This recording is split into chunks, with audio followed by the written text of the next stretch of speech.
알겠지? 일단 인문 8을 펴봐라. 인문 8부터 풀이를 하자. 오늘 그래서 목표는 인문 8, 9, 10, 11 4개 다 하는 거야. 됐지? 그래서 인문 8 피시고 같이 봅시다. 10까지였어. 11은 그냥 할 거야. 광동 애들도 시간 되더라 이거 하니까. 됐지? 자, 같이 봅시다.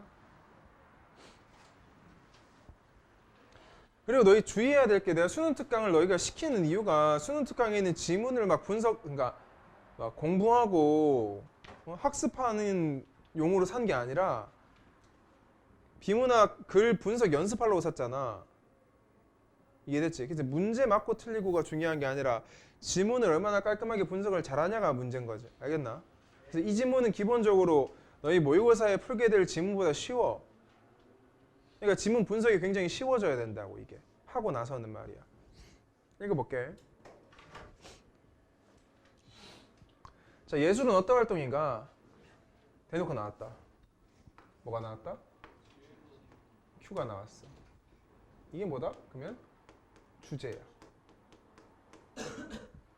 글 읽기 방식 정해야지. 어디를 향해서? 예술은 무엇이다. 맞지? A를 향해서. 읽어볼게. 여러 철학자들과 예술 이론가들은 이 물음에 대한 답을 찾으려 노력해왔고 그중 하나가 이른바 모방론이다. 모방론. 이게 뭐다? A 첫 번째 대답이지.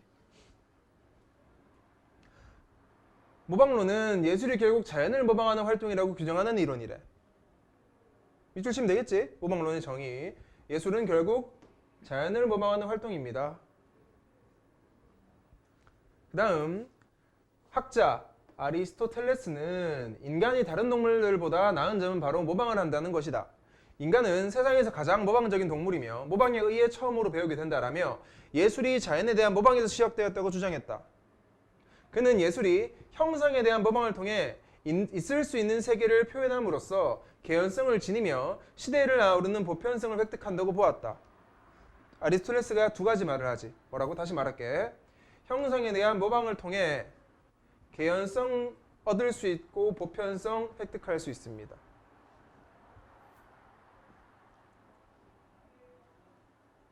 이러한 그의 생각은 후대에도 지대한 영향을 끼쳐 모방론은 서양에서 예술을 규정하는 이론으로 오랫동안 독보적 위치를 점해왔다. 하지만 내가 찾는 거 나왔네. 역적.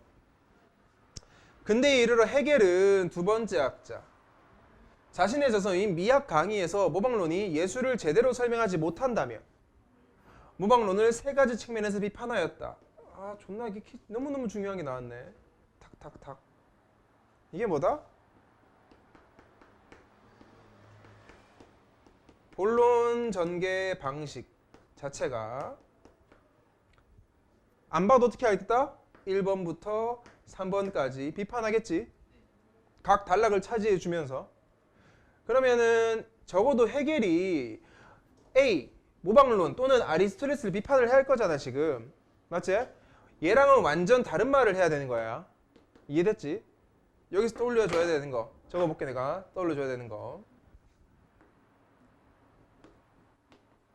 자, 1단락을 보니 모방론이다. 이게 이제 너희가 생각을 할 줄 아는 힘을 길러라 이거야 지금. 모방론이야. 얘를 갖다가 헤겔이 비판할 거야 지금. 글 자체에서는 이렇게 비판이라가 나올지라도 결국 얘랑 얘의 의견은 다르다가 주된 거지 지금. 그러면 글 읽기 방식은 이런 식으로 읽어야 돼 그냥. A라는 개념과 B라는 개념이 반대되는 말로 나올 건데 각각의 단어가 반대되는 걸 느끼면서 뚜두두두 읽어야 된다고. 다시 말한다. 한 개념을 가지고 쭉 이어나가는 게 아닌 거야 이거는. 그러면 알겠어? 긍정적, 부정적, 적극적, 소극적 이렇게 반대되는 단어로 쭉 이어져야 된다고. 다음 단락 본다. 그래서 1단락에 저걸 해놓고 놔야지 진짜 제대로 잘 읽을 수 있어. 저게 없으면 제대로 못 읽어 그냥 정보 습득에 불과하지 그거는. 읽어볼게. 첫 번째 까는 거. 헤겔은 예술이 외적으로 존재하는 자연의 형상을 있는 그대로 모사하려 하더라도 표현 수단의 한계로 인해 모사에 제한이 따를 수밖에 없다고 보았다. 밑줄 쳐야 되지 이거. 첫 번째 비판. 그래서 모사에 제한이 따를 수밖에 없다. 이게 첫 번째 거. 그는 예술이 아무리 높은 완성도를 지닌다 해도 개별적이고 특수한 표현 수단을 통해 원본인 자연을 똑같이 표현할 수 있는 게 애초부터 없다고 지금 이거. 예술을 자연에 대한 완벽한 모방으로 생각한다면 예술이 속임수의 굴레를 벗어날 수 없고 예술 활동 역시 불필요한 수고가 되거나 일시적이고 헛된 유의로 전락하게 된다는 것이었다. 다시 말하면 예술은 뭐다? 자연에 대한 완벽한 모방이 아니라고. 됐나? 이런 점에서 해겔은 모방이 기술적 숙련성을 얻기 위한 방편일 뿐 자유로운 정신활동인 예술행위 자체는 아니라고 보았다. 자, 그럼 해겔이 바라보는 예술행위 자체가 뭔지 보이지? 뭐라고? 이거잖아.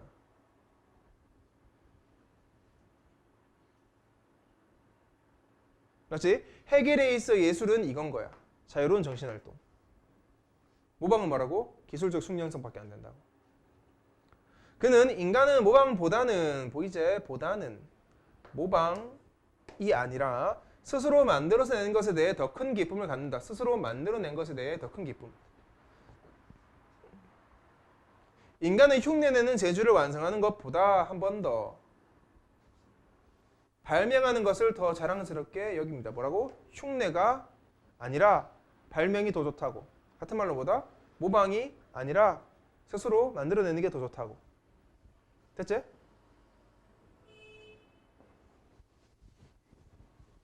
둘째, 두 번째 비판. 해겔은 예술을 단지 모방으로 규정한다면 대상의 외형에 대한 정확한 모사가 중시되어 모방 대상 자체에 대한 본질적 고려가 간과될 수밖에 없다고 보았다. 두 번째 비판이제. 두 번째 비판. 두 번째.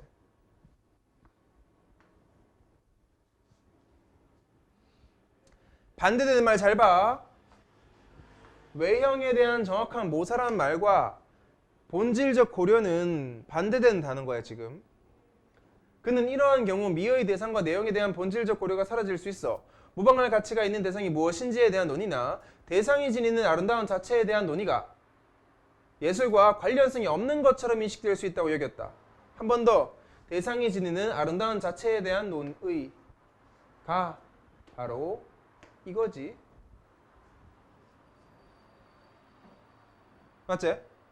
그러니까 그 대상을 똑같이 그릴 거면은 그 대상이 본질적으로 어떠한 가치를 지니고 어떠한 의미를 지니는지 알아야 되는데 그거 없이 그냥 막 따라 그린다고. 하지만 해겔은 이렇게 예술이 무엇을 표현해야 하는가에 대한 물음을 생략한 채 예술의 과제가 임의적으로 선택된 대상을 정확히 모방하는 일에 그친다면 계속 똑같은 말하지. 모방만 한다면 예술은 흥미를 유발하는 유희 정도에 머무를 뿐이다. 그는 예술은 인간이 추구하는 최고의 가치를 표현해내는 문화적 형식이자 보이지? 예술은 문화적 형식이자 사회적 역할을 담당하는 인류의 정신적 자산으로 보았으며 그렇게 뭐가 필요하다고? 철학적 고찰이 필요해. 같은 말 뭐? 생각해라 빨리. 생각하고 읽어야지.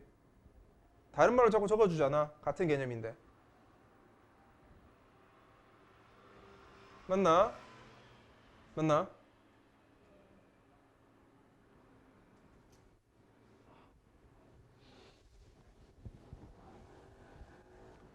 셋째, 해겔은 세 번째 비판.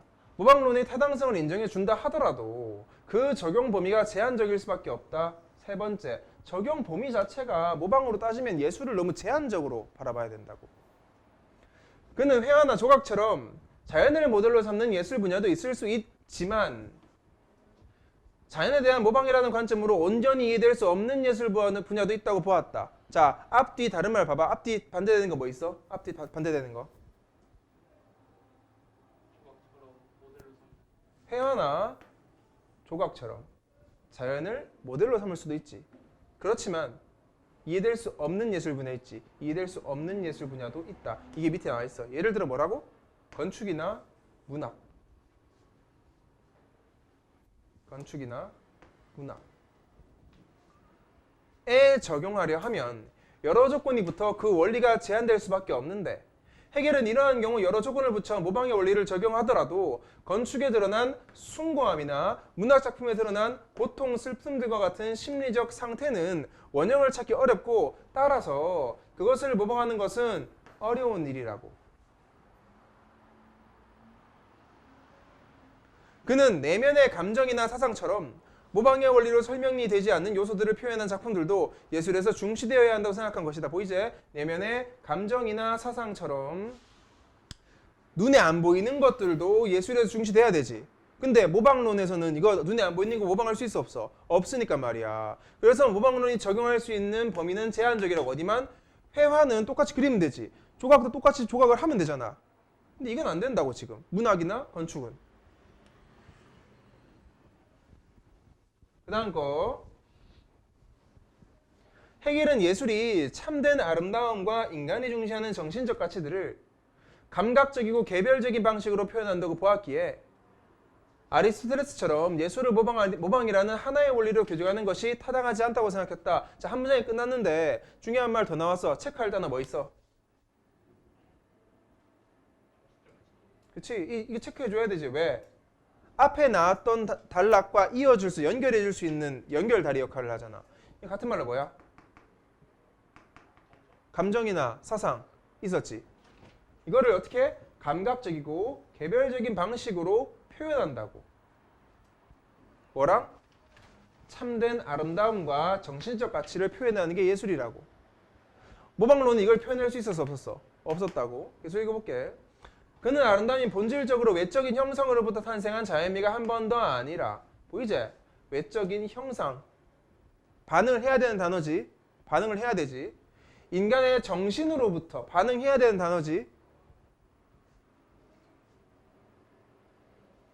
탄생한 예술이라는 점을 강조했다. 자연도 아름다움을 지니고 있어 외형적 모방이 의미 없는 것은 아니지만 자연에 대한 모방만으로는 예술의 본질을 형성하는 정신을 완전히 표현할 수는 없기에 정신의 표현은 모방에서 벗어날 것을 요구받게 된다는 것이다.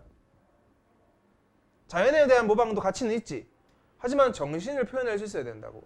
근데 이후 인간의 주관, 창조적 능력과 개성적 표현이 예술적 자유로 점점 더 강조되고 상상력의 발휘가 예술의 중요한 원천으로 간주되면서 예술을 단순히 자연의 모방으로 교정하는 이론의 한계가 드러나게 되었다. 모방론의 한계가 왔어. 예술을 인간이 주는 최고의 가치를 표현하는 활동으로 생각하고 예술가들의 예술적 자유를 중시한 헤겔의 입장이 현대에도 설득력을 지닌다는 점은 그의 이론이 지닌 가치를 보여준다. 그래서 마지막에 의의를 말하면서 이 예술적 자유라는 말 됐나? 이해를 해야 돼. 어떻게?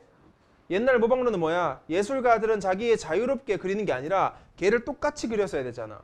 근데 헤겔은 뭐라 그래? 예술가들이 자유롭게 내면을 표현하라고 한 거지. 됐나? 됐나? 오케이. 그 다음 문제 봐야 되는데 문제를 보기 전에 먼저 정리부터 하고 보자. 자, 인문 예술 8 정리해볼게. 정리 보자. 정리 내용은 꽤 좀 내용이 있으니까 좀 많이 띄운 데다가 정리하는 게 제일 좋다. 모방론 적어볼게. 1단락은 무조건 모방론에 관한 거였지. 모방론. 일단 모방론의 주장 또는 정의를 적어보면은 이렇게 말을 했어. 예술은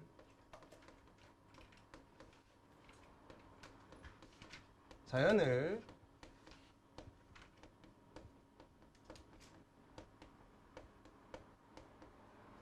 모방하는 활동이다 라고 모방론이 말을 하지.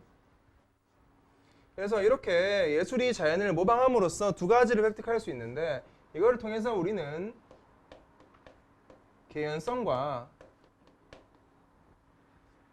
그리고 보편성을 획득할 수 있다라고 했어.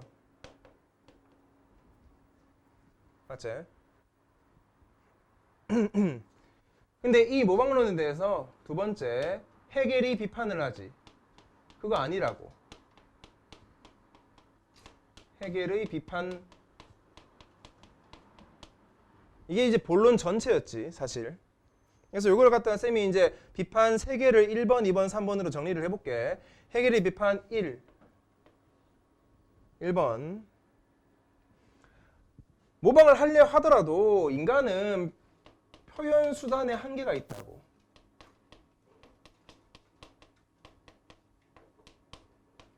이게 1번이었지.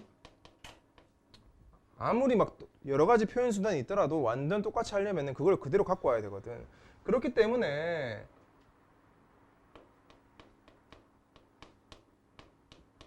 자연을 우리는 그대로 있는 그대로 모사할 수는 없다. 모사할 수는 없다. 모사가 모방이랑 같은 말이다, 얘들아. 모사할 수는 없다.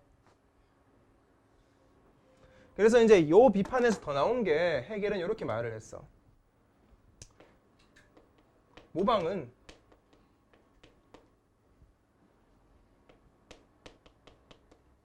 기술적 숙련성을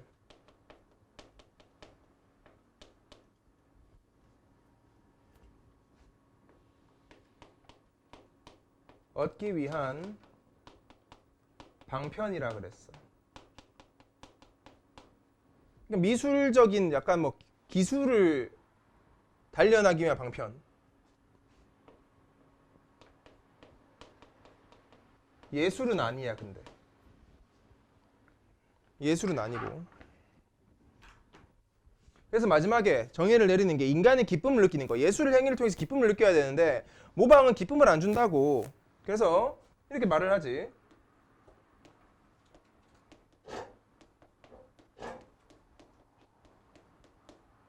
모방에서의 기쁨보다는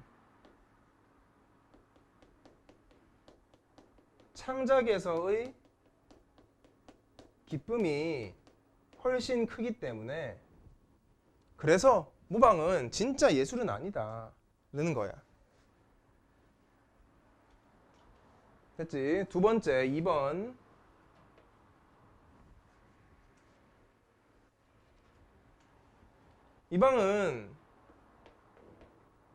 모방론은 모방 대상에 대한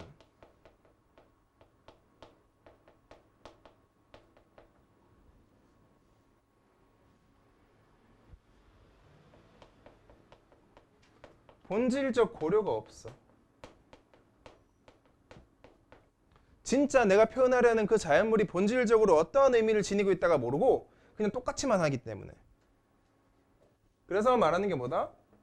해겔은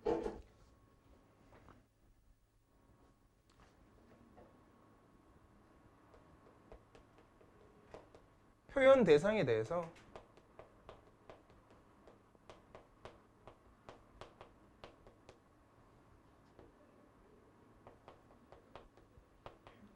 철학적 고찰이 필요하다라고 했다.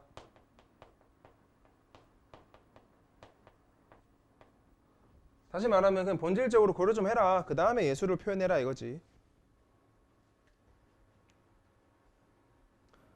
세 번째 비판점. 마지막. 이 모방론의 적용 범위가 제한적이라는 거야. 모방론의 적용 범위가 제한적이라고. 아까 기억나잖아. 그 추상적인 거라든지 문학, 건축은 모방할 수 없다라는 그 내용. 그래서 이거 예술을 갖다가 이제 해겔이 둘로 나누어줘. 예술이라는 거는 회화나 조각의 분야가 하나가 있고, 그 다음 건축이나 문학의 분야가 있는데, 회화나 조각 같은 경우에는 모방을 하면서 만드는 거잖아, 그치? 따라 만들 수 있는 것들이잖아. 그래서 얘들 둘은 자연이 모델이란 말이야. 자연을 모델로 삼아서 건축도 만들고 조각도 하고 하는 거야.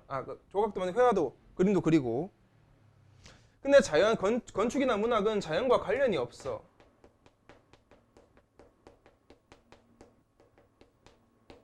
왜냐면 추상적인 거거든, 이게. 정신적인 거고. 그래서 이렇게 사람의 심리적 상태는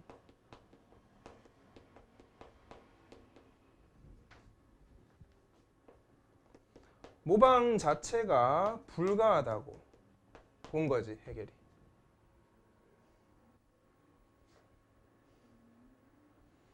그래서 여기다 적을게. 결론적으로 해겔이 말하는 최종 결론은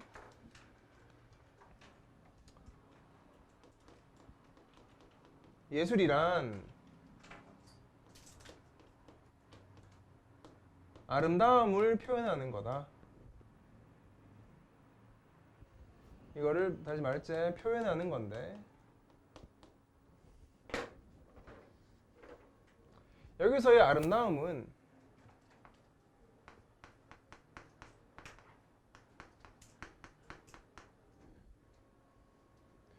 외적 형상에서 탄생하는 게 아니라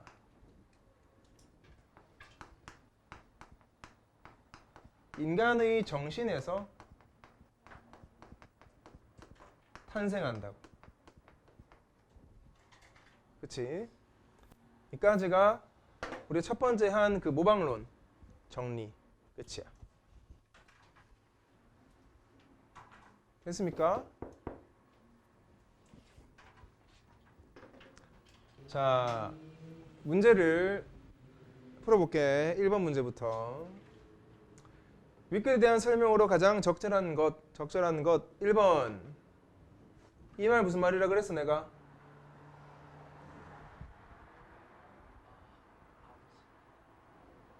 외우라 했잖아 내가. 이거 광동이를 다 하는데 왜 너는 몰라?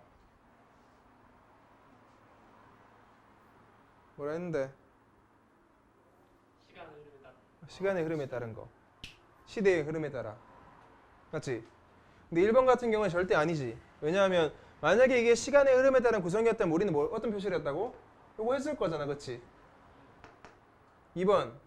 예술의 한계에 대한 이 글의 주제 뭐였어? 예술이란 무엇인가에 관한 거예요. 한계가 아니라. 3번. 예술을 규정하는 상반되는 두 이론을 제시하고까지는 괜찮아. 근데 각각이 지닌 한계가 아니라 모방론이 지닌 한계 아니야. 각각이 아니지. 4번. 모방론에 대한 특정 인물의 비판을 제시하고. 맞나? 누구? 해겔. 이를 밝히고 있다. 맞지? 5번. 4번이 답이고. 문제점을 보완하기 위한 게 아니라 비판을 하는데 무슨 보완이야. 비판해야 되는데. 맞나? 넘어간다. 자, 2번 문제. 윗글의 내용과 일치하지 않는 거. 1번. 해술은 예술이 철학적 고찰의 대상이 되어야 된다 생각했다. 맞나? 왜? 이게 이제 진짜 그 작품에 대한 본질적인 생각을 한다는 거잖아 지금. 맞고. 아리스토텔레스는 예술을 모방이라는 원리로 규정할 수 있다고 보았다. 맞지? 이건 모방편이지. 이건 너무 쉬웠고. 3번. 예술로 표현하는 대상 자체에 대하여 논의할 필요가 있다. 이게 뭐고? 대상 자체에 대하여 논의할 필요가 있다. 다른 말로 철학적 고찰이 필요하다. 같은 말. 4번. 형상에 대한 모방을 통해 예술이 보편성을 획득한다. 아까 나왔었지? 보편성과 뭐였더라? 뭐 하게 돼 있었는데. 보편성과 객관성, 개연성? 있었지 이거 그대로. 5번이 적절하지 않겠네. 정신적 가치를 감각적인 방식으로 표현을 할 수 있어야 되잖아. 있어야 되잖아. 됐나? 3번. 해겔의 견해. 이 보기가 굉장히 좋은 보기였어. 잘 봐라. 보이지? 모방은 말이야 한정된 의미만 지니는 게 아니래. 이를테면 첫 번째. 예술이 모방이라고 보는 입장은 예술이 있는 그대로의 자연에 대한 외형적 모방만이 아니라 의도에 따라 교정된 자연을 모방한다는 입장. 첫 번째, 예술가의 의도에 따라 교정된 자연을 모방할 수도 있고, 두 번째, 보편적 완전한 면을 모방한다는 입장도 있고, 세 번째, 자연에 숨겨진 추상적 아름다움을 모방한다는 입장도 있지. 이 세 개의 밑줄 중에서 쌤이 좀 더 읽어볼게. 문학에서도 모방이라는 원리는 18세기 중반에 이르기까지 여전히 큰 영향력을 행사하고 있었는데, 이때 모방이라는 원리도 자연에 대한 외형적 모방만을 뜻했다고 볼 수는 없다. 나오지? 외형적 모방만이 아니다 하는 거잖아. 중요한 말은 뭐다? 예술가의 의도라든지 추상적이라는 말을 봤을 때 우리가 빅문학 글 앞에서 봤었던 모방과는 좀 다르지. 얘는 추상적인 걸 모방할 수 있잖아 지금. 그래서 답이 2번. 해겔의 견해를 얘가 비판해야 되잖아. 그래서 뭐라 그래야 돼?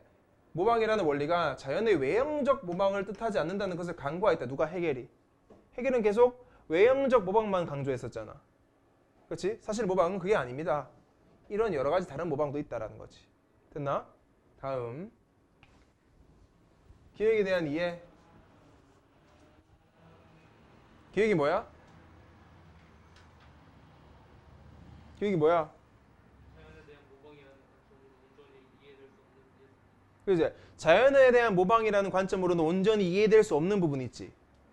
맞지? 뭐 골라야 돼? 인간의 정신 나와줘야 되지? 내면적인 거. 맞지? 내면적인 거. 자연에 대한 모방과는 좀 다른 거. 마지막 5번. 자, 포토리얼리즘과 하이퍼리얼리즘이라는 복인데 얘 하나랑 얘 하나를 차이를 두고 읽어줘야 돼. 포토리얼리즘은 뭐냐? 중요한 부분만 밑줄 쳐볼게. 사진처럼 사실적으로 모사하라. 똑같이 모방하라. 또 한 개 더. 작가의 주관을 작품에서 배제해라. 이게 진짜 레알 뭐야? 아리스토텔스가 말한 모방이지. 아까 모방론이지. 근데 하이퍼리얼리즘은 좀 달라. 모방이 이게 모방인데 잘 봐라. 완벽한 현실감을 추구하는 플러스 동시에 이거 모방도 하지만은 동시에 작가의 주관과 아이디어를 수용한다고. 잘 봐라. 주관을 수용한다고. 이게 주관 배제하잖아. 그냥 주관 수용해. 또 한 개 더. 사실적 모사를 하지만 주관을 배제한 채 사실적 화면 구성을 추구하는 포토리얼리즘과 동일시하지 말라고. 애들 둘이 다르다고 지금. 알겠나? 같은 리얼리즘이라도. 그래서 문제 보면은 해결의 관점에서 보기에 대해 이해하래. 다음 몇 번? 하이퍼리얼리즘은 모방의 원리를 작품에 철저히 적용하는 동시에 맞지? 철저히 적용도 하는데 똑같이 따라 하는데 아름다움을 작품에서 배제하려 한 게 아니라 아름다움을 추구해야 되지. 예술인데 이것도. 예술은 아름다움 무조건 추구해야 될 거 아니야. 맞나? 그래서 답이 4번. 안 해도 되겠지? 넘어가자. 인문 9.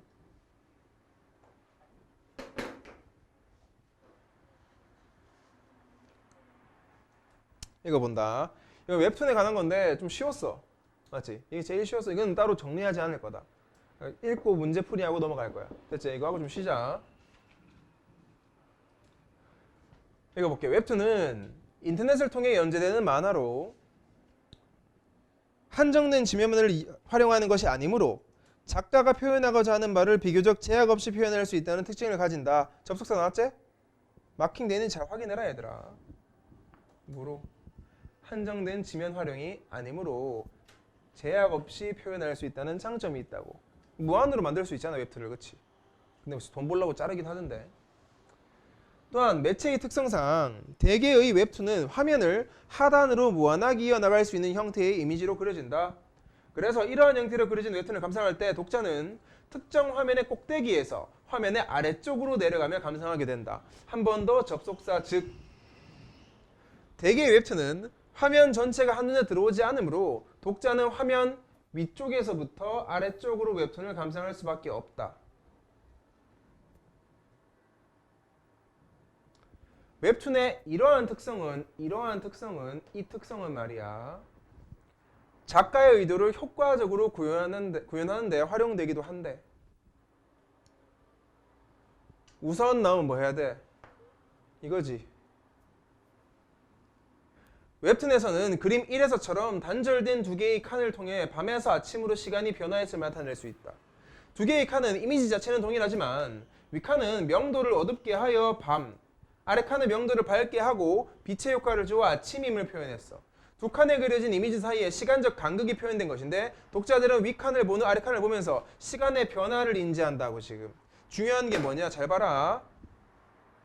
글의 주제 자체가 1단락이 나와야 되잖아. 1단락 그냥 웹툰이 주제입니다 하면 안 돼. 웹툰이 아니라 웹툰 중에서 화면을 위에서 아래로 감상할 건데 이것의 효과잖아 지금.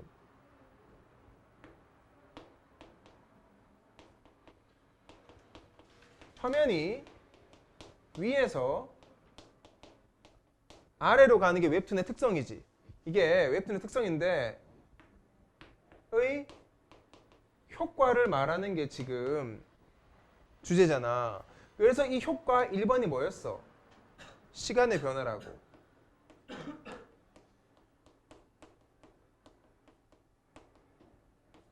맞지? 시간의 변화. 그림 존나 잘 나왔지? 까맣고 밤, 아침. 내가 그린 건 아니고 붙여넣기 했다. 한편 넘어간다. 웹툰에서는 칸과 칸 사이에 물리적으로 충분한 공간을 둘 수 있기 때문에 시간 변화의 표현이라는 효과를 달성한 것 외에도 요거 말고도 시간의 변화 말고도 다른 효과도 있대. 예를 들어 그림 1에서 윗칸과 아래칸 사이에 하얀 배경을 주며 드디어 기다리던 합격자 발표의 날이다 라는 문구를 삽입했다고 가정해보자. 독자는 윗칸 하얀 배경에 쓰인 문구 아래칸을 차례대로 보게 된다. 윗칸과 아래칸 사이의 공간은 다음 장면으로 넘어가는 시간의 변화를 나타내기도 하지만 시간의 변화는 앞에 말했어, 그치? 이것도 맞는데 독자로 하여금 두 번째 효과, 중간에 위치한 문구를 주목하게 만든다.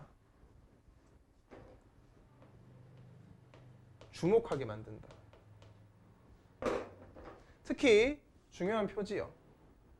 중간에 위치한 문구로 인해 이어질 내용에서 등장인물의 합격 여부가 밝혀질 것임을 독자로 하여금 짐작하게 하고 좀 더 작품에 몰입하게 한다. 그래서 정리하자면 메시지의 전달과 시선 집중이라는 일석이조. 자, 주목 플러스 메시지 전달도 이 효과야 지금. 맞나?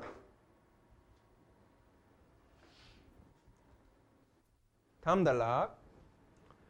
웹툰에서는 이러한 방법 외에 트랜지션 기법이 활용되기도 한다. 트랜지션 기법이지. 트랜지션 기법. 한번 쳐볼게. 트랜지션은 장면을 전환할 때 주로 사용하는 기법으로 화면 전체가 검은색으로 변하는 블랙아웃이 그 대표적이다. 블랙아웃은 하나의 이미지 안에서 특정 장면이 끝나고 다른 장면으로 넘어가는 장면 전환 효과를 나타내는데 쓰이기도 하지만 시간의 변화나 시선 집중의 효과도 나타낸다. 반응해야 되는 단어야. 반응해야 되는 단어야. 왜? 나왔었던 거거든 지금. 뭐가? 블랙아웃이라는 효과. 맞나? 그래서 위에서 아래로 주는 효과도 이걸 가지지. 하지만 트랜지션 기법 중에서 블랙아웃도 이런 효과를 가진다고. 됐나? 그림 2는 블랙아웃이 활용된 예인데 이를 보는 독자는 일정 시간 검은 화면을 지나간 후 다음 장면을 보게 된다. 이러한 연출로 장면이 자연스럽게 전환되며 독자는 블랙아웃 직후 장면에 더욱 집중한다. 보이지? 이거 윙 하는 거. 틸트 다운 역시 웹툰에 주로 응용되는 트랜지션 기법 중 하나다. 틸트 다운, 블랙아웃. 다음 틸트 다운. 틸트는 원래 카메라 조작의 한 방법으로 카메라를 고정한 채 상하로 움직여가며 촬영하는 행위인데 웹툰에서는 세로로 긴 화면을 위에서부터 아래로 내리며 보여주는 틸트 다운이 활용된다. 맞지? 예컨대 한 화면에서 상세하게 보여줄 수 없는 10층 건물 각층의 모습을 세로로 긴 하나의 이미지로 만들면 독자는 스크롤을 내리는 행위를 통해 각층의 모습을 차례대로 볼 수 있게 된다. 그리고 이를 통해 10층에서 1층으로 공간 변화도 나타난다. 공간 변화도 할 수 있다. 됐지? 틸트 다운의 효과, 블랙아웃의 효과. 끝. 자, 문제 풀어보자. 이거 웹툰 보냐 요즘에 근데? 뭐나? 유성쌤 웹툰 존나 많이 보던데. 나 웹툰 안 본다. 1층 문제. 다 몇 번이고? 1번. 왜? 왜? 약간 이거 수익이 왠지 몰랐는데 2, 3, 4, 5이 너무 많아가지고 아니 왠지 모르는 게 말이 되나. 야, 틸트 다운이 뭔데? 틸트 다운 효과 뭐였는데? 길게 봐봐라 빈문아. 뭐라 적혀 있는데? 10층에서 10층 공간의 흐름. 공간의 변화 보여주지. 문구 삽입하는 건 뭔데? 아 그거요. 드디어 기다리던. 이거잖아. 이러면 틀렸지?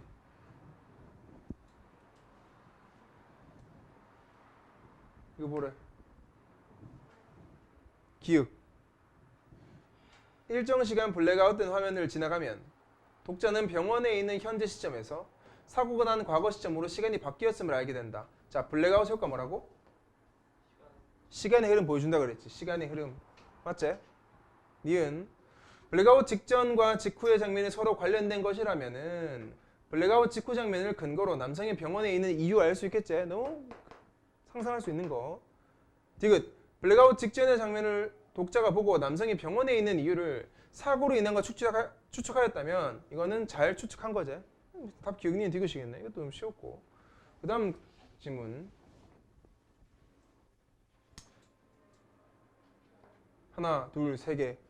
이거 틸트 다운 하라는 거지 이렇게. 이것도 마찬가지로. 해볼게. 기읍, 니은, 디귿 있는데. 다 몇 번이고? 5번. 디귿 봐라. 칸과 칸 사이를 물리적으로 띄움으로써까지 괜찮지? 밤에서 낮으로 변화 있나 없나? 하려면 까만 화면에서 흰 화면으로 가야 되잖아. 근데 그런 화면 없지? 틀려야 되지? 맞지? 심지어 새로운 내용이 나오지도 않아. 맞지?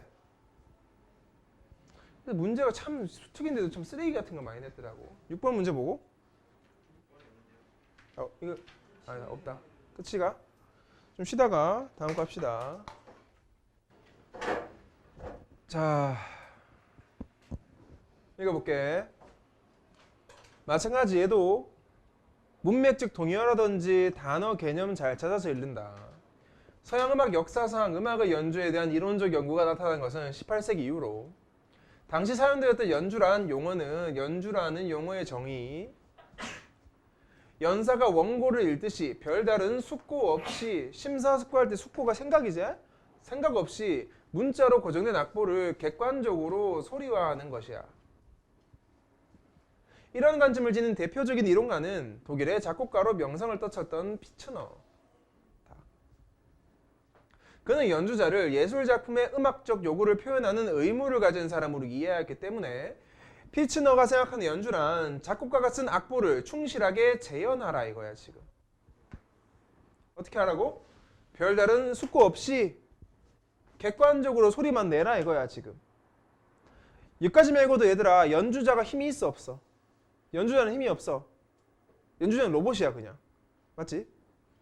그는 작품의 구성 요소가 되는 모든 기호에서 벗어나는 연주는 작품의 변형을 가져올 뿐이며 연주자가 작품을 변형하는 것은 예술성을 해치는 잘못된 연주라고 비판한다. 뭐라고? 작품을 변형하면은 예술성을 해치게 되니 작품 변형하지 말라고 똑같이 적으라고 그냥.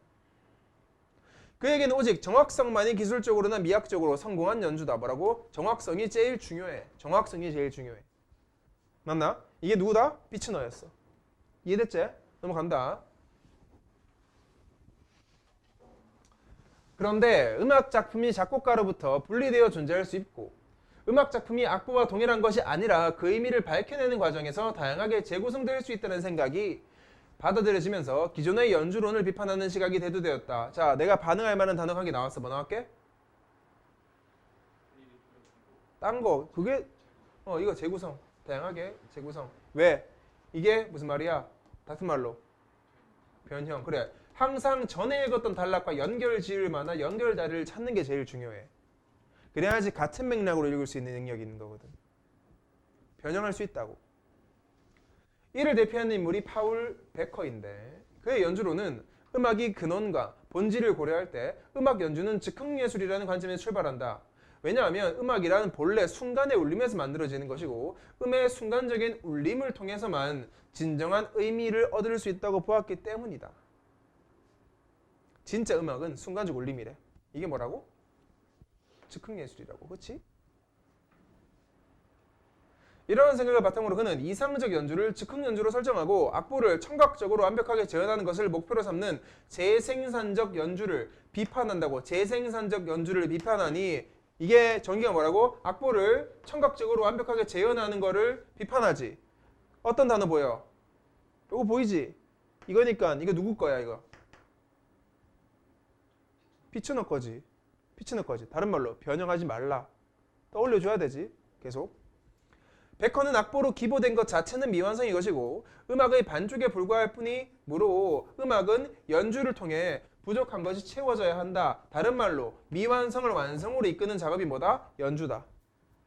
연주하기 전에는 뭐고? 악보는 뭐다? 반쪽. 연주를 해야 완벽. 됐지? 넘어간다. 그렇다면 연주자가 추구해야 할 즉흥 연주란 뭐냐고 질문을 던져버리네. 즉흥 연주에 대해서. 여기서 말하는 즉흥 연주는 악보 없이 즉흥적으로 하는 연주를 의미하는 게 아니래. 악보 없는 게 아니래. 앞서 살펴본 것처럼 베커는 음악이라 미술이나 문학 작품에서 볼 수 있듯이 기록된 것 자체로 완성되는 게 또 계속 역접의 향연이다. 계속.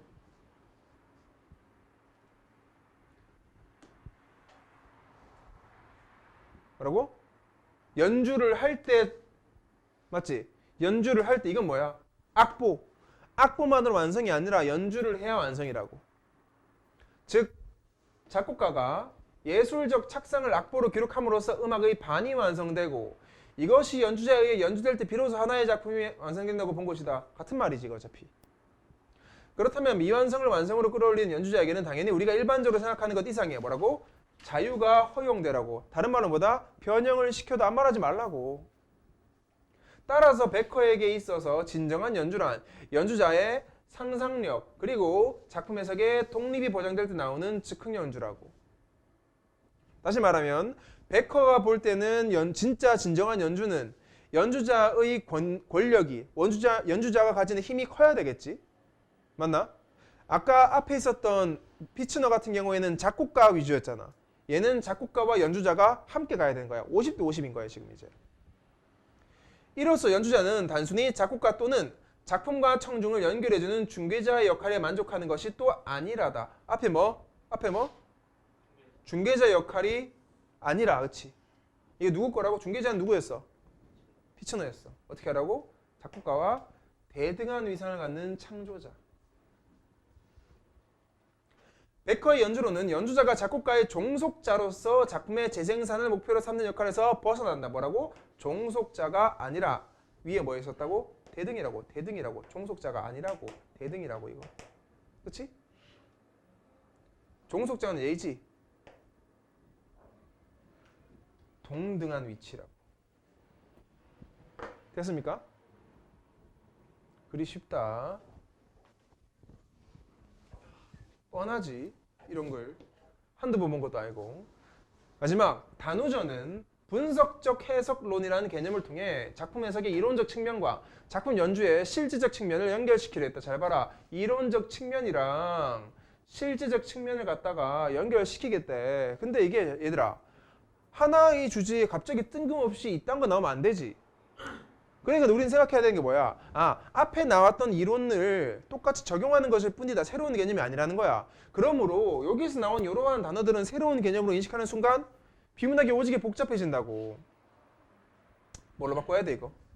악보, 저거 연주로 봐라고. 그는 분석이나 이론적 고찰을 통해 작품의 구성이나 내용을 이해하는 작업도 해석이며 뭐다? 분석이나 이론적 고찰이 바로 악보 적는 거지. 악보 해석하는 거. 작품을 음향적으로 재현하는 연주 작업도 해석이다. 둘 다 해석이라고. 이렇게 분석적 해석은 이론적 분야와 실제적 분야로 나뉘지긴 하지만은 연관은 맺고 있다고. 둘이 상호 보완적 관계야 지금. 그렇지? 한 작품을 이론적으로 연구 분석하는 작업은 연주 실제에 영향을 미칠 수 있으며 동시에 연주의 경험은 작품의 이론 해석에 도움을 줄 수 있기 때문이다. 상호 보완적이제. 전통적 연주론에서는 개별 작품에 대해 논하기보다는 훌륭한 연주의 일반적 법칙을 찾는 것을 목적으로 하고 있다면 분석적 해석론에서는 개별 작품에 대한 이론적 분석을 통해 방법 모색하지. 정확히 차이점보다 얘는 개별 작품 신경 안 썼는데 얘는 개별 작품 신경 쓰잖아.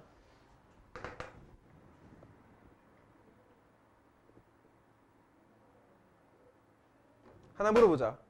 야, 얘랑 반대지. 하나의 글이라는 걸 알 때 반대되면은 무조건 얘랑 얘는 다른 말로 바꿀 수 있는 거지. 이거 뭐라 적어야 되게?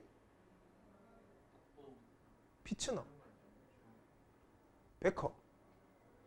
왜인지 안 물어도 돼. 그냥 하나의 비문학 그리면 그런 거야 그냥. 알겠나? 그냥 논리적 글은 그런 거야 그냥. 이해됐어? 하나로 다 통합시키는 거야 그냥. 됐지? 1단락부터 1단락. 제일 먼저 누구 나왔지? 피츠너 나왔잖아. 피츠너 저 먼저 적으면 되겠지? 자, 피츠너의 연주에 대해서 알아보자. 피츠너가 생각하는 음악, 연주. 피츠너는 연주자의 해석은 필요 없다 그랬어. 해석하지 마라.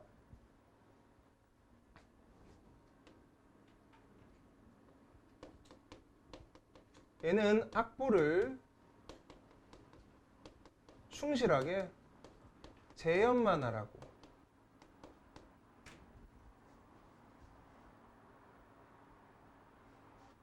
그래서 피츠너가 생각하는 이 예술성이라는 개념은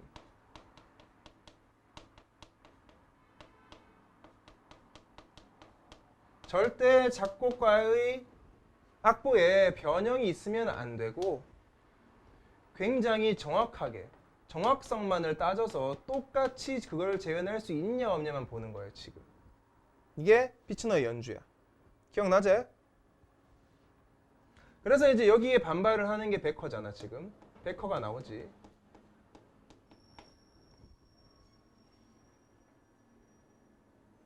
뭐라 그러냐. 자, 음악이랑 악보는 다른 것이다 이거야. 지금 위에서는 음악은 곧 악보였거든. 얘는 음악이랑 악보는 달라. 왜? 연주자의 개입이 있어야 되거든. 그래서 얘가 말하는 거는 연주자는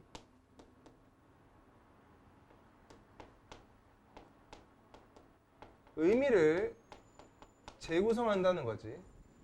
연주자가 의미를 재구성해 줘야 돼.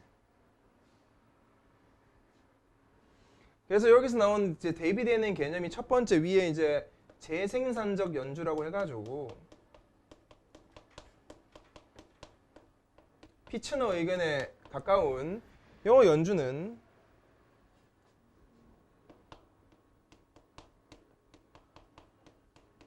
악보의 완벽한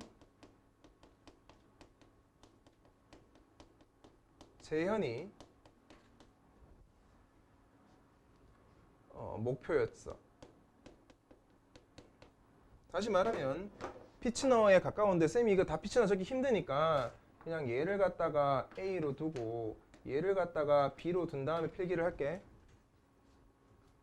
얘 같은 경우에는 A에 해당하는 애지.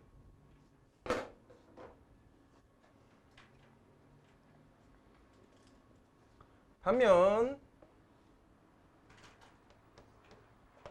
베커가 말하는 즉흥 연주. 즉흥 연주가 진짜 레알 예술 음악이라고. 얘는 음의 수관적 울림을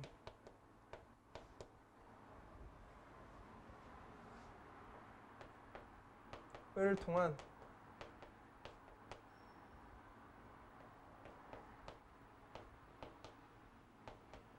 의미 획득.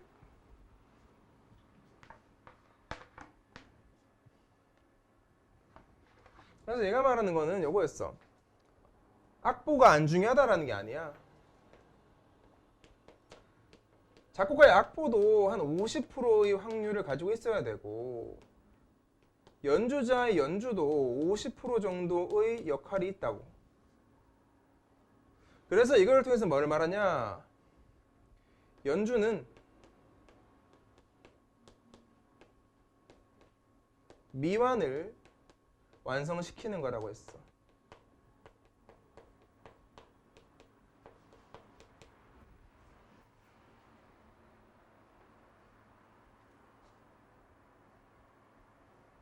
같은 말 적어볼게. 중요했었던 거. 어떻게 적어야 되지? 여기에다가 A와 B, 아까 위에 적었던 거. A 입장에서는 연주자는 그냥 중개자였어. 악보와 청중을 연결해주는 중개자의 역할이었고, B 입장에서는 연주자는 곧 창조자다. 새로운 걸 만들어내니까. 또 한 번 더, 연주자는 중개자이자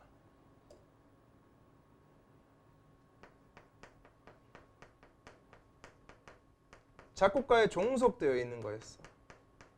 하지만 B는 작곡가와 대등한 위치.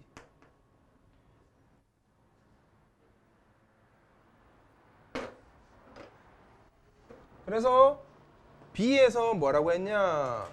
그러니까 이렇게 돼야지 진짜 아름다운 음악을 연주할 수 있으니 작곡가한테 작품 해석의 독립성을 보장하라고. 작품 해석의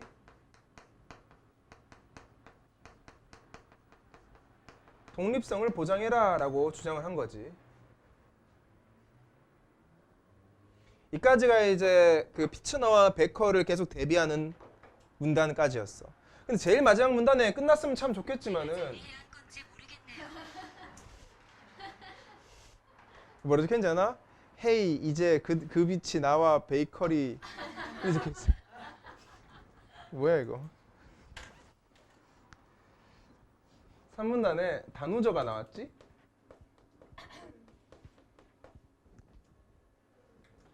단우저가 나와서 이제 분석적 해석론을 가져온다.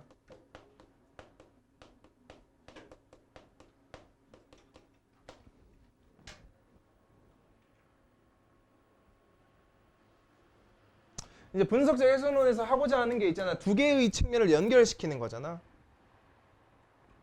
어떻게 하냐면 이제 이 이론적 측면과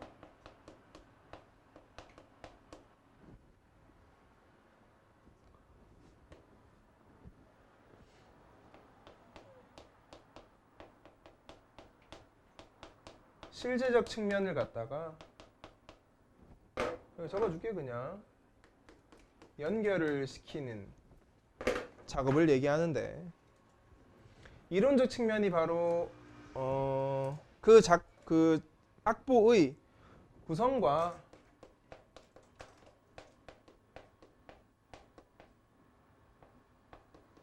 내용 이해 라면, 실제적 측면은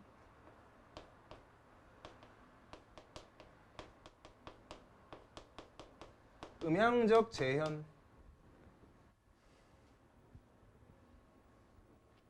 한 번 더 대비해야 되는 거. 그래서 이 분석적 해석론과 우리가 대비해서 적었던 마지막에 대비해서 적혀 있었던 게 그 전통적 연주론이었어.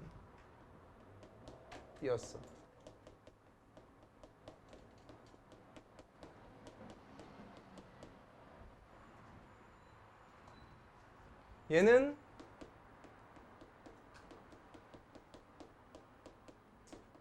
개별 작품에 집중을 안 한다.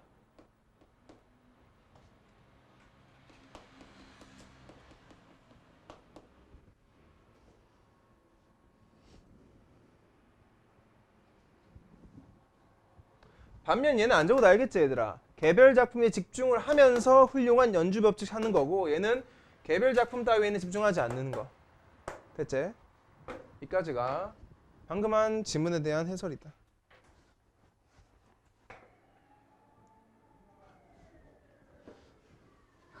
니 잡으러 왔다. 채윤도 잡으러 왔다 지금. 위치 추적해가지고. 근데 무섭지? 사람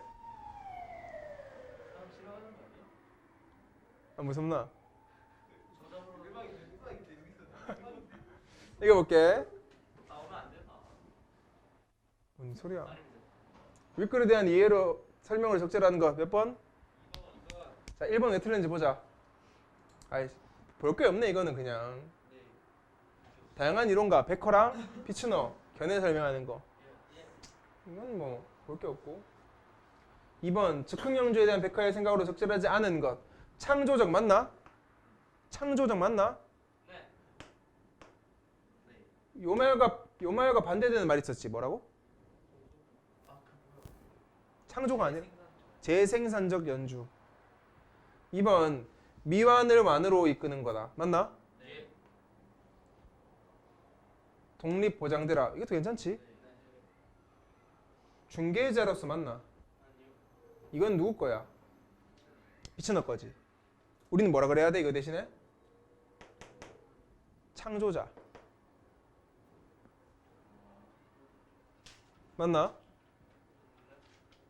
정확하게 풀어라 좀. 3번 보기에 대한 본인. 보기 복잡하노. 이거 볼게. 베토벤 교향곡 5번을 얘는 뭐보다 따다다단 내음은 운명이 문을 두드리는 소리라 했다 해서 흔히 운명의 동기라 불린다.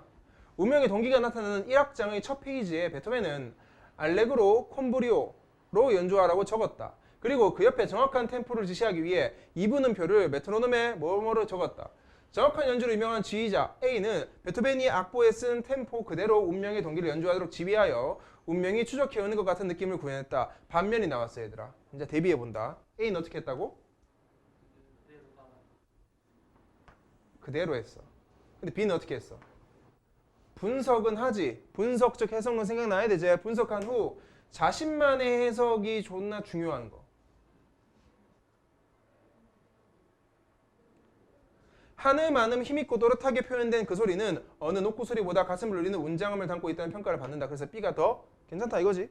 이걸 읽고 해볼게. 다음 몇 번? 자, 단호조의 관점에 따르면 A의 베토벤 교향곡을 통해 훌륭한 연주의 일반적 법칙을 찾으려 했다는 점에서 긍정적으로 평가될 수 있겠군. 맞나? 아니가. 왜 아닌데?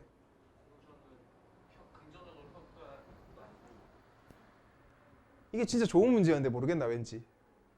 너희 잘 봐. 단호조 관점은 아까 말했잖아. 분석적 해석론이지. 분석적 해석론. 베토벤 교향곡을 통해 이게 앞에 비문학 지문에서 뭐였지 이게?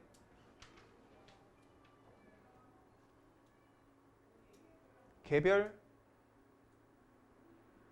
마지막 줄 있었잖아 얘들아. 뭐였어?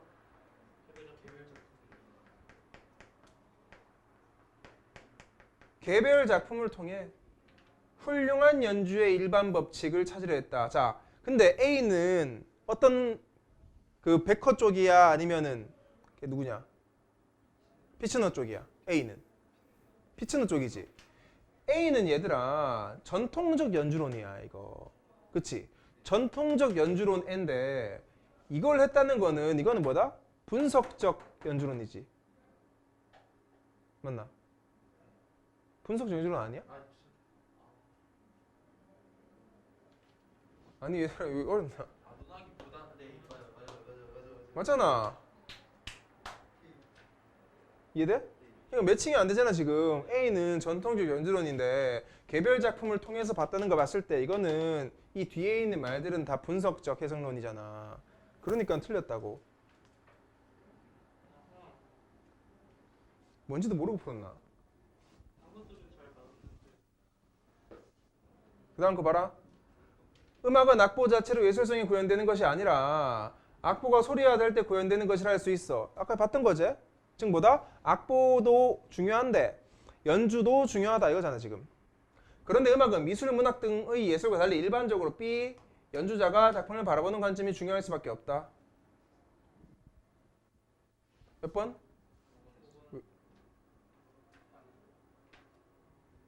맞잖아 이거. 이거는 사실 문학 예술도 알아야 돼. 미술이나 음악 같은 미술이나 문학은 작곡가가 연주자지 그냥. 따로 분리될 수가 없잖아. 근데 음악만 특이하게 곡을 적는 놈과 연주하는 놈이 다르다고 지금. 이건 그렇게 좋은 문제 아니었어. 됐지? 자, 끝났지? 다음 거 펴봐라. 이건 너희 숙제 안 했으니까 쌤이랑 같이 바로바로 해석하면 된다. 알겠지? 바로바로. 이거 볼게.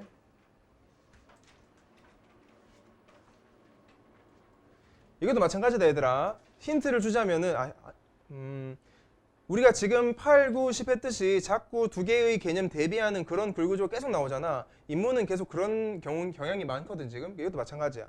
어떤 단어나 역접이 보이면은 두 개의 단어를 계속 대비하려고 해봐봐. 알겠지? 다른 말로 나온 거 찾아보고 공부를 그렇게 하는 거지. 읽어볼게. 자, 아주 옛날부터 사람들은 질주하는 말이나 사냥하는 사람과 같이 동물이나 사람의 움직임을 표현하는 데 많은 관심을 가져왔다. 1만 년 전 원시인이 그렸을 것으로 추정되는 알타미라 동굴 벽화에 그려진 멧돼지는 다리가 8개로 그려져 있는데 이 역시 멧돼지의 움직임을 여러 개의 다리로 표현함으로써 동적인 느낌을 주려고 시도했던 것으로 이해할 수 있다. 지금까지 중요한 거 없었지? 정의도 뭐고 아무것도 없어. 이렇게 대상의 움직임을 표현하려는 시도는 미술가들에 의해 끊임없이 계속되었지만 처음 나왔네. 그들이 포착해낸 것은 대상의 움직임이라기보다는 움직이는 대상의 한순간에 그치는 경우가 많았다. 보이지? 한 번 더 뭐뭐라기보다는 움직임이라기보다는 대상의 한순간에 그치는 경우가 많았다고. 여기서 내가 떠올리는 게 뭐다? 1단락을 읽어보니 하여튼 뭐 대상의 움직임에 대한 글인 것 같은데 1단락이 완벽하게 어떻게 끝났어? 한 개로 끝나버렸잖아. 그치? 한 개로 종료가 됐지. 맞지? 그럼 어떻게 해야 된다? 밑에는 다 이 한 개에 대한 해결 방안이 나와주는 글이겠거니 하는 거지 지금 이거. 맞지? 옛날에는 아무리 움직임을 포착하려 해도 한순간밖에 안 되니 이제부터는 움직임을 진짜 어떻게 나타낼지에 대해서야. 물론 지금 우리는 보고 있어. 영화도 있고 그치? 뭐 드라마를 봐도 움직임이 다 보이잖아. 옛날에 그게 없었으니까. 그래서 읽어볼게. 한편 1910년대 시대가 나와주지. 물론 이쪽 뭐 옛날도 걸로 치고 싶으면 쳐도 된다 그냥. 이탈리아를 중심으로 활동한 미레파는 움직이는 대상의 한순간을 묘사하는 것이 아니라 대상의 움직임 그 자체를 화폭에 담아내고자 했다. 내가 원하는 말 나오지? 1단락과 이어지는 그 포인트의 단어. 뭐? 한순간이 아니라 움직임을 담아내고자 한 거지. 누가? 여기 있는 요 미레파가. 이게 성공할지는 몰라.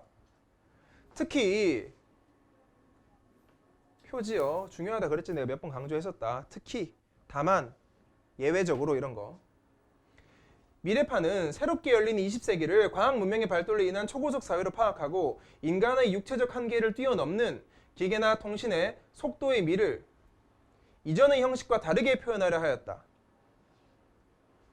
속도의 미라는 개념을 다르게 표현하고 싶었다고.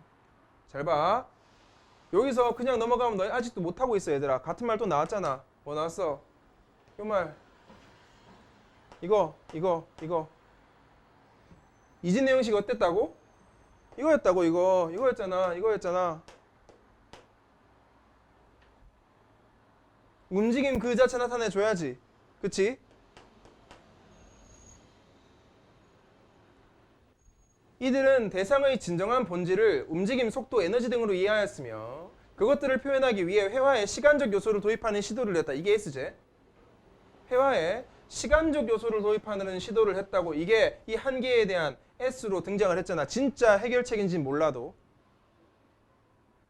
자코모 발라의 발코니를 뛰어가는 소녀는 대상의 움직임을 반복적으로 그려 속도와 시간을 표현하면서 대상의 외곽과 색채를 분명하지 않게 나타내어 움직이는 물체는 흔들린다는 것을 드러냈다. 두 가지 방법을 쓴다.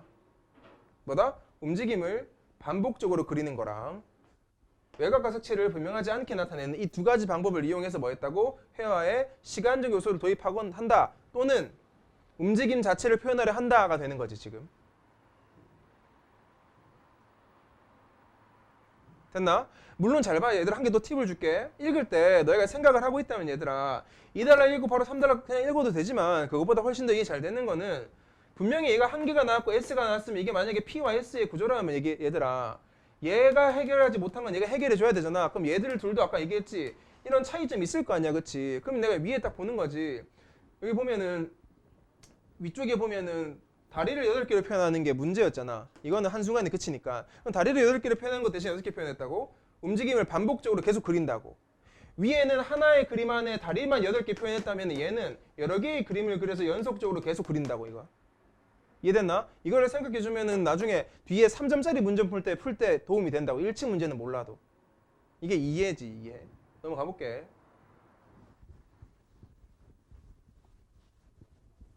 그러나 역접 시작하지. 미래파의 작품 역시 움직이는 대상을 회화적으로 재현한 것에 불과하다는 한계를 드러냈다. 보이지? 여전히 문제가 해결 안 됐었네. 그치? 해결 안 됐었네. 그들의 작품 구성에는 여전히 움직임 그 자체가 직접 들어가지 않았다고. 계속해서. 이러한 한계를 극복하고자 한 번 더 또 다른 해결책. 작품 자체가 움직여서 어떤 공간의 특정한 영역을 윤곽짓거나 그 움직임의 결과로 어떤 형태나 영상을 나타내는 방법이 시도되었다. 너무 기니까 괄호로 대체할게. 이거 한 개 있네 그냥. 작품 자체가 움직이는 방법. 그리는 게 아니라 진짜 걔가 막 움직여 작품이.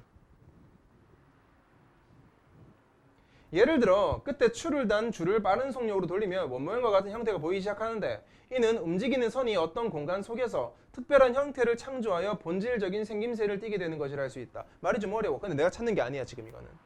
이런 움직임을 조형예술로 탄생시킨 것이 키네틱 아트. 드디어 진짜 S가 등장해버렸네. 그치? 이게 키네틱 아트라고. 키네틱 아트가 뭐라고? 작품 자체가 움직이는 거라고. 이게 쉽잖아 이해하기가. 작품 자체가 움직이는 거야. 키네틱 아트 작품들은 고정되지 않고 움직이는 특성. 정확히 나왔네. 고정이 아니라 작품 자체가 움직여버린다고. 밑줄 치는 이유는 뭐라고? 항상 아까 했지? 전에 읽었던 단락과 연결시킬 고리를 찾고 있는데 얘가 등장해줘서 마침 쳤어 그냥. 이러한 특성을 비물질화라고 하는데 비물질화는 뭐다? 아, 움직여야 된다.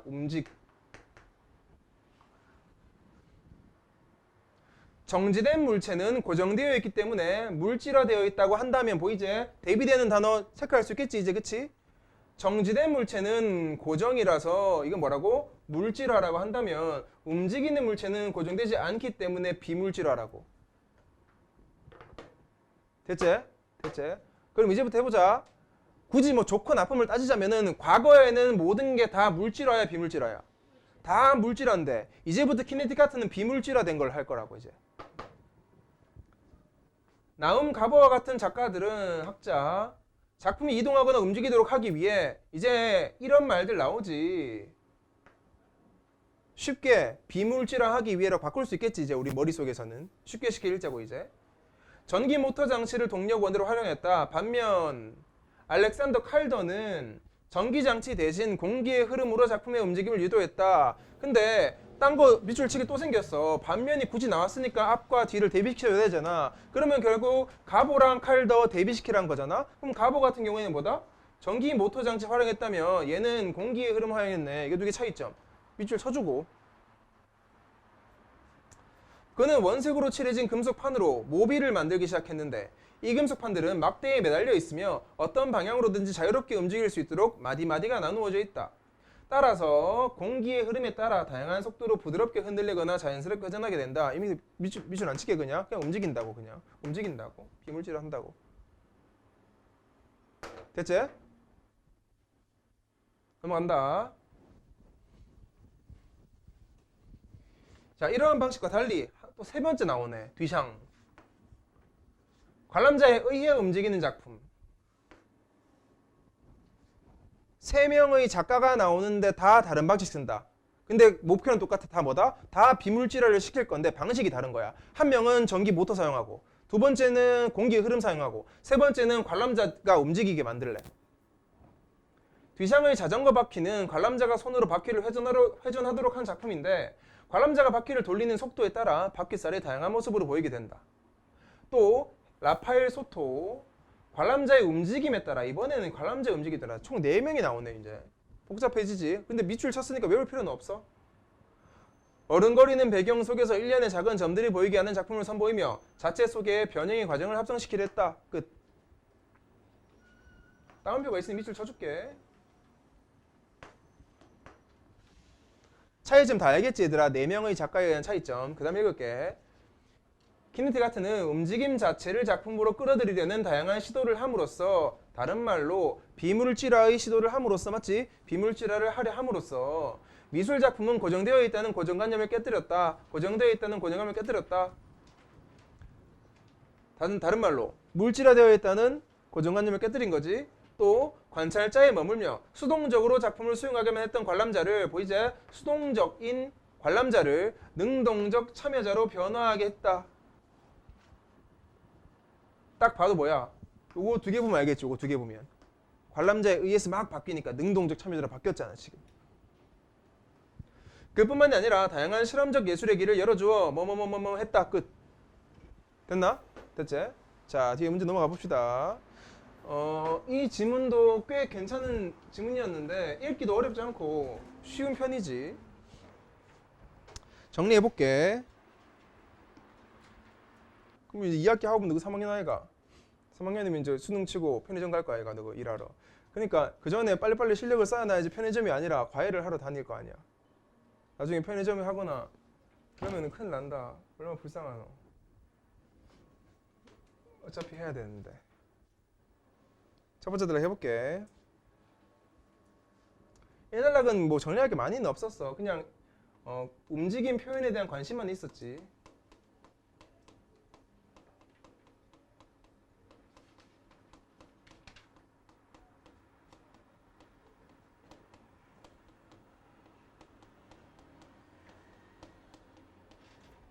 이제 막 움직임을 표현하고 싶었는데 이건 그냥 실패했지. 그냥 한순간에 그쳤다고.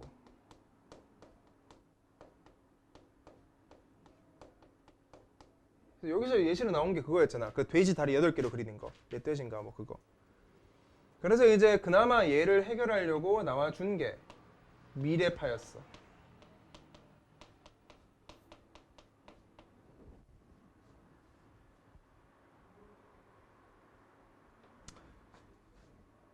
얘는 20세기를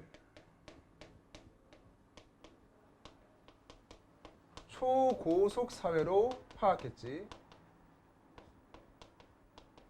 다시 말하면 속도가 중시되는 사회로 파악을 했다 이거지. 그래서 이 근거에 따라서 얘는 작품의 속도의 미를 표현하려고 해.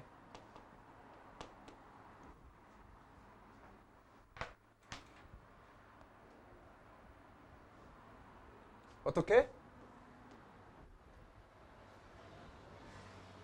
시간적 요소를 도입함으로써.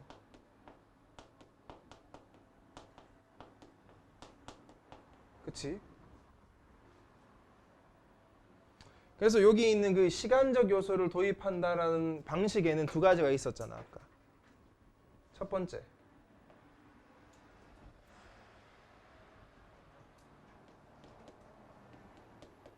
움직임을 반복적으로 그리는 거. 정확히 2단락이 있었지, 이게. 두 번째. 작품 외곽과 색채를 불분명하게. 그래서 이제 움직이는 물체는 항상 흔들린다는 걸 표현한 거야. 이 불분명하게 흐림으로써. 그런데 얘들조차도 성공을 못했지. 얘들도 그냥 한계가 있었잖아. 여전히 이제 움직임 자체는 표현을 못하고 있었는데, 그래서 이제 나온 게 세 번째 진짜 주인공인 키네틱 아트가 나오지. 인사동 같은 데 가면은 보통 다 이 키네틱 아트 다 있잖아. 이거 재밌으라고 이거. 이게 S잖아. 진짜 S.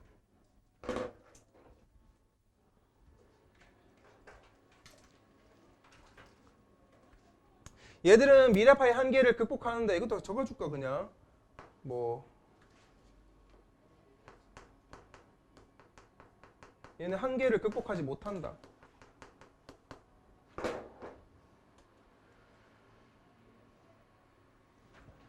키네틱 아트는 두 가지야. 진짜 작품 자체가 움직이는 거.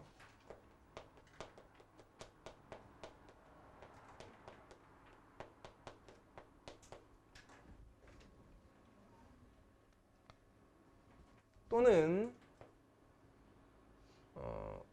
움직임의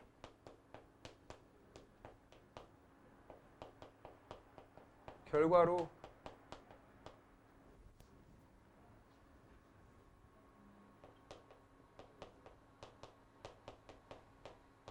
형태를 나타내는 거. 아까 그래서 예시로 무슨 실에 무슨 추 매단 다음에 돌리면 동그라미가 그려진다 이런 거. 그래서 뒤지게 중요한 말 한 게 나왔었지. 비물질화라는 개념.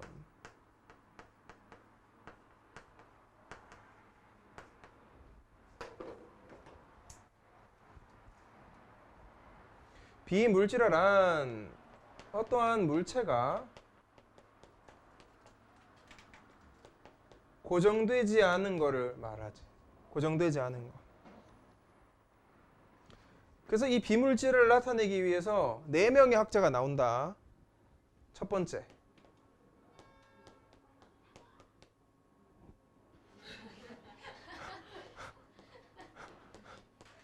서연이 네 미래. 아니에요. 지금으로부터 약 25년 후 아니라고. 어린 서연이는 저렇게 됩니다. 아까 웃겨서 안 했거든요. 방금 저거 하고 나니까 원래 아니라고 해야 되는데 아니라고 이렇게 일부러 작게 말하는 거.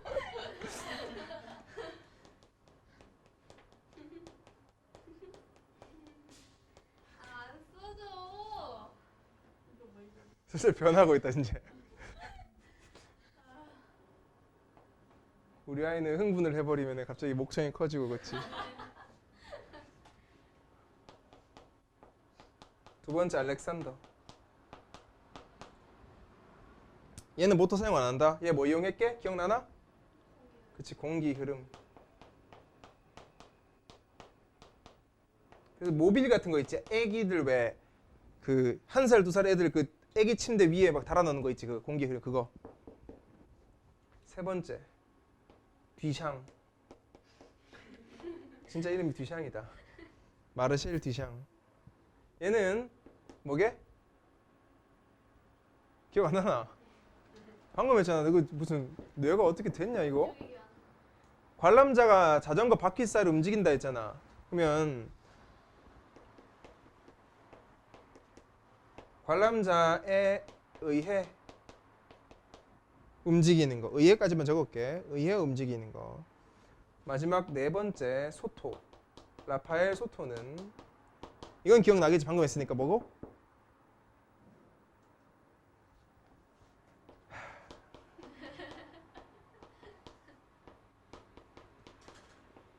너가 이름 못 봤나? 너가 나중에 미술관 가면은 왜 너가 움직이면 여기서 내 쳐다보는 것 같은 애들 있잖아. 왜 그림 못 봤어? 그런 그림? 내가 움직이는데 이 그림이 계속 내 쳐다보고 있는 거. 얼굴이 계속 바뀌는 거 이렇게. 모르나?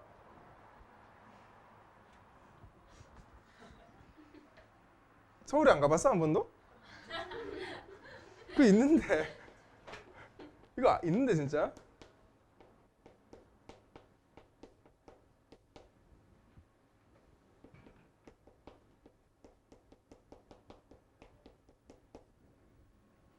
그래서 최종적으로 이런 4가지 방식을 사용하는데 이게 바로 관람자의 능동적 참여라고 한다. 그래서 수동적으로 머물러 있었던 관람자를 능동적 참여자로 바꾸어 준 게 바로 요 키네틱 아트야.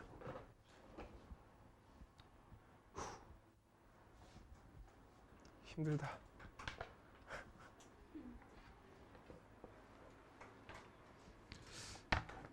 고1이 좀 더 똑똑한 것 같기도 하고. 너가 학교 고1 되게 잘하거든. 쫄던데? 딱 이렇게 읽어볼게. 윗글의 내용과 일치하지 않는 거. 4번이 답이었는데, 자코모 발라는 이전의 형식과 달리 회화에서 시간적 요소를, 이 말부터 틀렸지. 시간적 요소를 넣은 거지, 맞지? 오히려 넣은 거지 배제가 아니지. 문제가 굉장히 쉬워. 답이 4번이었고, 그 다음에 2번 보자. 읽어볼게. 윗글의 관람자가 보기의 작품에 대해 설명을 들으면 떠올린대. 이거 보면은 이거 모빌이지. 딱 봐도 공기의 흐름 움직이는 거지. 그래서 보면은 공기의 흐름에 따라 하고 있네. 봉기 이거 없는 애를 왜 하냐. 봉기 선생님 안녕 하세요. 3번 읽어볼게. 마디마디를 나누어 작품의 움직임을 유도하였다는 것은 수동적 관찰자, 이 수동적 나오면 돼, 안 돼? 안 되지. 맞지? 무조건 능동적으로 바꿨다 해야 되지? 얼마나 쉽냐? 3번 문제. 오바트. 이게 오바트래. 왼쪽 그림은 오바트 대표 작가 빅토르 바자를리의 배가이다. 왜? 오바트는 옵티컬 아트의 약자로 기하학적 형태나 원근법 등을 통해 착시를 일으켜 움직이는 듯한 인상을 주는 회화다.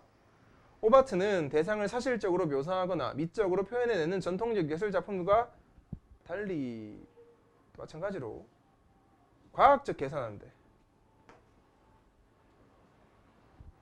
착시와 같은 현상, 착시 현상.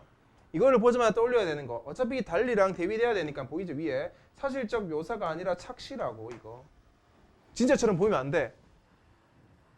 오바트는. 이것도 마찬가지로 B가 뭐고? B가 오바트네. B와 달리 A가 뭔데? 케니티 같으네. 작품이 놓인 공간을 기하학적 형태로 나타내 반복적 움직임을 나타내고자 한 것이군. 뭐가 틀렸게 이쪽에서? 뭐가 틀렸게?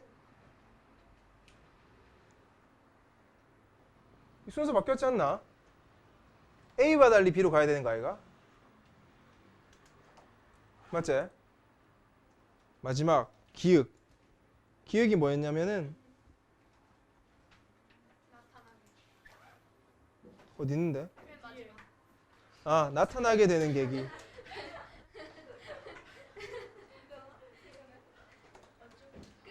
끝. 출연하다 하면 되겠지.